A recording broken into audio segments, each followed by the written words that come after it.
എനിക്ക് എൻ്റെ അമ്മയുടെ ചികിത്സക്ക് ഒരു പ്രൈവറ്റ് ഹോസ്പിറ്റലിൽ കൊണ്ടുപോയിരുന്നു. അപ്പൊ കൊണ്ടുപോയപ്പോ അവിടെ കുറച്ച് അനുഭവങ്ങളൊക്കെ ഉണ്ടായിട്ടുണ്ട്. അത് ഇവരൊക്കെ ഒന്ന് സമയം പിടിക്കുന്നതൊക്കെയല്ല. അത് എന്തായാലും കൊണ്ടു ചെന്നപ്പം അവിടുത്തെ ഒരു മെയിൻ ഡോക്ടർമാരൊക്കെ നോക്കി ഒരു മറ്റേ PG ഡോക്ടർ വന്നിട്ട് റൂമിലേക്ക് മാറ്റാൻ വേണ്ടി ഇത് എഴുതി തരുമെന്ന് പറഞ്ഞു.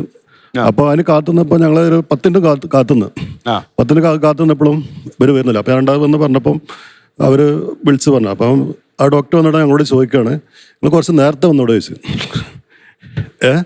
അപ്പൊ ഞാൻ പറഞ്ഞു, നിങ്ങൾക്ക് നിങ്ങളെ സൗകര്യത്തിന് നിങ്ങൾക്ക് അസുഖം ഉണ്ടാക്കാൻ പറ്റില്ലല്ലോ, എൻ്റെ അമ്മക്ക് അസുഖം ഉണ്ടാക്കാൻ പറ്റില്ലല്ലോ. അങ്ങനെ കുറച്ച് വിഷയമൊക്കെ. പക്ഷെ ആ ഡോക്ടർ കരഞ്ഞുപോയി. പിന്നെ എന്തൊക്കെ കുറച്ചേരം കഴിഞ്ഞിട്ട് അപ്പൊ അതിന്റെ സത്യാവസ്ഥ എന്താ വെച്ചാല് ഇവരെ കൊണ്ട് അമിതമായിട്ട് പണിയെടുപ്പിക്കുകയെന്ന് ഞാൻ അതിനെപ്പറ്റി മനസ്സിലാക്കിട്ടോ. അത് വെച്ചാൽ അവർക്ക് 8 മണിക്കൂർ പണിയിട്ടുള്ള 10 മണിക്കൂറൊക്കെ എടുപ്പിക്കണം. അപ്പൊ ആ വിഷമം കൊണ്ട് നമ്മോട് പറഞ്ഞതാണ്. പക്ഷെ അത് നമ്മൾക്ക് അറിയില്ലായിരുന്നു. അതങ്ങനെ എങ്ങനെ ആയാലും പിറ്റേ ദിവസം എന്താക്കി, ഇതിൻ്റെ വേറൊരു ഡോക്ടർ എന്നാണ്ട് എന്തൊക്കെ ഒരു വിഷയം എൻ്റെ പെങ്ങളുടെ അമ്മേൻ്റെ അടുത്തുണ്ടായിരുന്നു. അപ്പോൾ അവരോട് പറഞ്ഞ് ഞങ്ങളോട് കളിച്ചാൽ അങ്ങോട്ട് ആരോഗ്യ ഇൻഷുറൻസ് എന്താ കട്ടാക്കുമെന്ന് പറഞ്ഞു. അപ്പോൾ ഞാൻ ഒരു 10 കിലോമീറ്റർ അപ്പുറമാണ് ഹോസ്പിറ്റലിൽ വ്യത്യാസമുള്ളത്.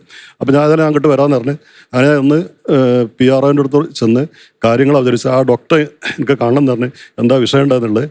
അങ്ങനെ ഞാൻ ആ ചികിത്സക്ക് എത്ര ചിലവരെന്ന് ചോദിച്ചു. ഞാൻ പ്രശ്നമൊക്കെ അവസാനിച്ചിട്ട് ചികിത്സ. അപ്പോൾ ആരോഗ്യ ഇൻഷുറൻസിലെ പൈസ കഴിഞ്ഞാൽ 50,000 കെട്ടിവെക്കണം എന്ന് പറഞ്ഞു. അപ്പോൾ എന്തിനാ ചോദിച്ചപ്പോൾ അത് പുതിയ AC ബിൽഡിങ്ങിനാണ് ഈ ചികിത്സ നടത്തുന്നത് പറഞ്ഞു.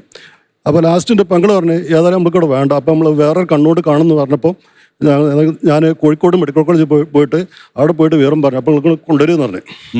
കൊണ്ടുവരുന്ന പറഞ്ഞിട്ട് അങ്ങനെ അവിടെ അപ്പോൾ ഇവിടുന്ന് പറഞ്ഞ് ഉത്തരവാദിത്തം ഞങ്ങൾ ഏൽക്കൂല, എന്തെങ്കിലും സംഭവിച്ചാൽ ആയിക്കോട്ടെ കുഴപ്പമില്ല, ഞാൻ കൊണ്ടുപോയി. കാരണം ഇത് ഒപ്പിട്ടെടുത്ത് കൊടുത്ത് കൊണ്ടുപോയി മെഡിക്കൽ കോളേജിൽ നിനക്ക് ഇവർ 50,000 ഈ ആരോഗ്യ ഇൻഷുറൻസ് ആകെ 6,500 റുപ്യ കൊണ്ട് എനിക്ക് ആ ചികിത്സ കഴിഞ്ഞ് കിട്ടി. നല്ല വൃത്തിയിൽ ആ ചികിത്സ കഴിഞ്ഞിട്ട് നല്ല ട്രീറ്റ്മെൻറ്റ് മെഡിക്കൽ കോളേജിൽ നിന്ന് കിട്ടിയിട്ടുണ്ട്.